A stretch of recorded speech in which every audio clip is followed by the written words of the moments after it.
Сайн байна уу? Наваг Инхма гэдэг би LGBT төвийн гүйцэтгэх захирлаар 5 дахь жилдээ ажиллаж байна. Сайн байна уу? LGBT төвийн хамгийн залуу ажилтан Алекс байна. Сайн байна уу? Би болохоор эрх зүйн хөтөлбөрийн зохицуулагч Чингүн Жав байна. Сайн байна уу? Наа Батчур гэдэг. Би LGBT төвийн эрүүл мэндийн хөтөлбөрийн зохицуулагч. Сайн байна уу? Намайг Аяр Заны Марл гэдэг. Би зохиолч найруулагч мэргэжилтэй. Одоогоор би LGBT төвд архивын төслийн зохицуулагчаар ажиллаж байна. Сайн байна уу? Намайг Өвлөн гэдэг.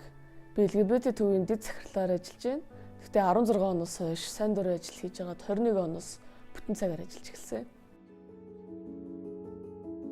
Миний хувьд бол LGBT хүмүүсийг багасаа их олон муухай үгээр хилүүлж байсан гэж боддог.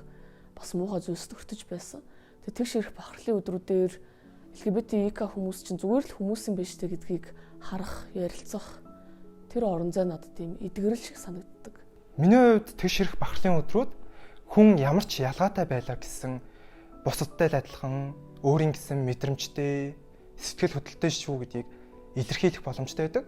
Мөн дээрс нь маш олон хүмүүст уршаа харах урам зориг өгдөг өдрүүд гэж боддог болохоор миний хувьд чухал гэж боддог доо. Нийгэмд ядгалан гадуурхалт байсаар байна. Гэхдээ хүн болж төрснийхөө хувьд бид хин нэгнээс айжж хүсгүй, өөрөөрөө байхад хин нэгнээс зөвшөөрөл авах хүсгүй. Тэгшэрх бахархлын өдрүүд бол хин нэгэн LGBT хүмүүс маань өөрөөр байх, өөрийнхөө үн цэнийг мэдрэх, уран зоригтой, аз жаргалтай амьдрах итгэл үнэмшлийг өгдөг юм болов гэж боддог.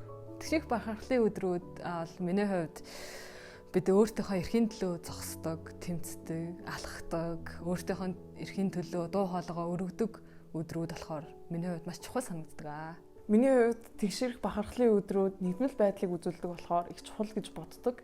Яагаад тэгэхээр бид нар хин нэгний хайртай үнэн, хин нэгний сайн найз нь, хин нэгний гэр бүл нь бид нар хүн учраас миний хувьд тэгшэрх бахархлын өдрүүд чухал гэж боддог.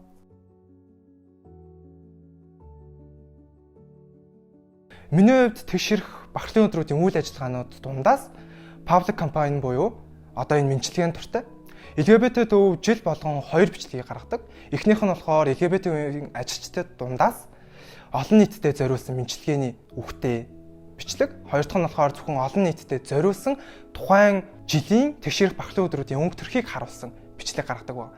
Энэ хоёр бичлэг нь ямар ч хүн гадаадад байна уу, орон нутагт байна уу, тэгшэрх бахархлын өдрүүдийн үйл ажиллагаанд оролцох боломжтой байна уу, боломжгүй байна уу гэдгээс үл хамааран би ганцаараа биш шүү.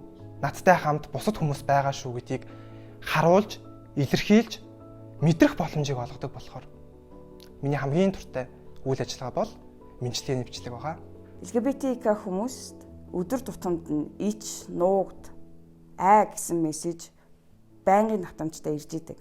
Харин энэ алхалтын өдөр бид нар айхгүй, ичихгүй, нуугдахгүй учир нь гэвэл бид нар гим хийгээгүй, айгаад авах юм байхгүй, ичээд авах юм байхгүй, нуугдаад авах юм байхгүй гэдгээ илэрхийлж байгаа болохоор тэгшэрхийн төлөө тайван жагсаалд хамгийн их туртай.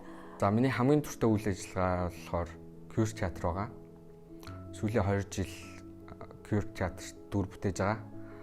Манай жүжигчд болохоор яг 7 сарын дундаас ахуулаад өдөр болгон жүжигний бэлтгэлээ хийдэг. Өглөөнөөс орой болтол бүх хүчээ дайчлан ажилладаг. Тэгээд маш их дурсамж бүтээдэг. Тийм болохоор хамгийн дуртай. Миний хамгийн дуртай нь болохоор кино наадам. Тэгээд энэ жил би бас кино наадам дээр оролцож зохион байгуулж байна. Энэ жил манай кино наадам маань олон улсын болж өргөдөж байгаа. Тэр тусмаа ингээд олон улсаас кинонууд ирээд энэ жил 1000 гаруй кино ирсэн. Тийм болохоор тэр болгонд үзэж олон улсаас ямар кино ирж яаж дуу хоолой өргөж ийн гэдгийг харж байгаа бүр илүү томорж байгаа болохоор би Цэгэр тэнгэрийн цаана кино наадамд илүү дуртай. За миний хамгийн дуртай үйл ажиллагаа бол волонтер пикник дэй байдаг. Яг гэх юм бол тэгшэрх бахархлын өдрүүдийн цаана маш олон сайн дурын ажилтнууд ажилдаг. Өөрсдөө цаг завыг гаргаад бүх юмаа л зориулж идэг. Тэгээд энэ хүмүүст талархснаа илэрхийлээд энэ өдрийг тэгшэрх бахархлын өдрүүдийн нэг болгосонд маш баяртай байдаг. Би өөрөө ч гэсэндээ волонтер байж үзсэн болохоор энэ өдөрт үнэхээр их баярлалаа.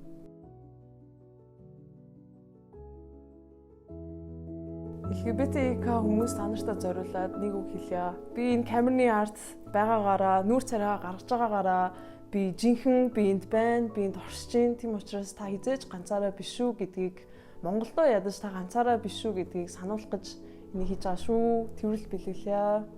Бэлгийн чиг баримжаа хүүсийн баримжаа илэрхийллийн хувьд бусдаас өөр байлаа гэд цөөнх байлаа гэд тэр бол ерөөсөө өөрийгөө голох, шилэх, өөрийгөө дутуу үнэлэх, мөн бусдад ялгуурлагдах ерөөсөө шалтгаан биш шүү гэж хэлмээр байна. Тэгээ хайртай шүү.